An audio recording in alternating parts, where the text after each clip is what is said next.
Margaret Grace Thorsborne AO was born on 3 June 1927 and died on 16 October 2018. She was an Australian naturalist, conservationist and environmental activist. She was notable for her efforts, with her husband Arthur Thorsborne, in initiating the long-term monitoring and protection of the Torresian imperial pigeon on the Brook Islands, northeast of Hinchinbrook Island, far North Queensland. Toward the end of her life, she was involved in the struggle to protect Queensland's wet tropics World Heritage Area and animals such as the southern cassowary, mahogany glider and dugong. Margaret Kemp-Pennefather was born in 1927, the daughter of Lionel Hugh Kemp-Pennefather and his wife Constance, née. Margaret married Arthur Thorsborne in 1963.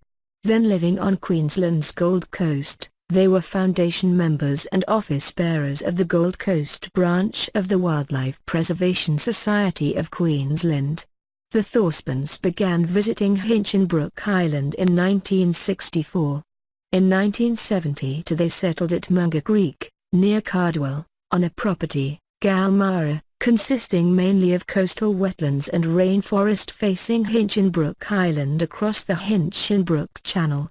The property was given in 1980 to the Queensland National Parks and Wildlife Service to extend the Edmund Kennedy National Park.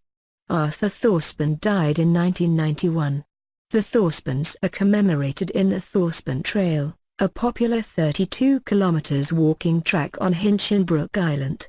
Starting in 1965, an early conservation initiative by the Thorsbornes was a long-term and ongoing monitoring program for Torresian imperial pigeons on the Brook Islands near Hinchinbrook, the southernmost breeding area of the species, to which the pigeons arrive in August every year, departing northwards in March after the breeding season.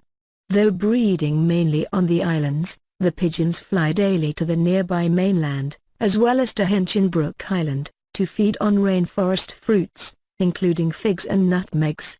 Although the pigeons have been officially protected by law since 1877, birds were still regularly, intensively and illegally shot as they returned in the evening to feed their chicks on the island nesting colonies, and the number of breeding birds had dropped to 3,000 by the time the Thorsbornes intervened.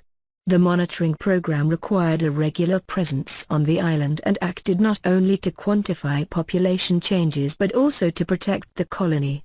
Since then, the illegal shooting has declined and pigeon numbers have increased to over 40,000. She died at 91 years old.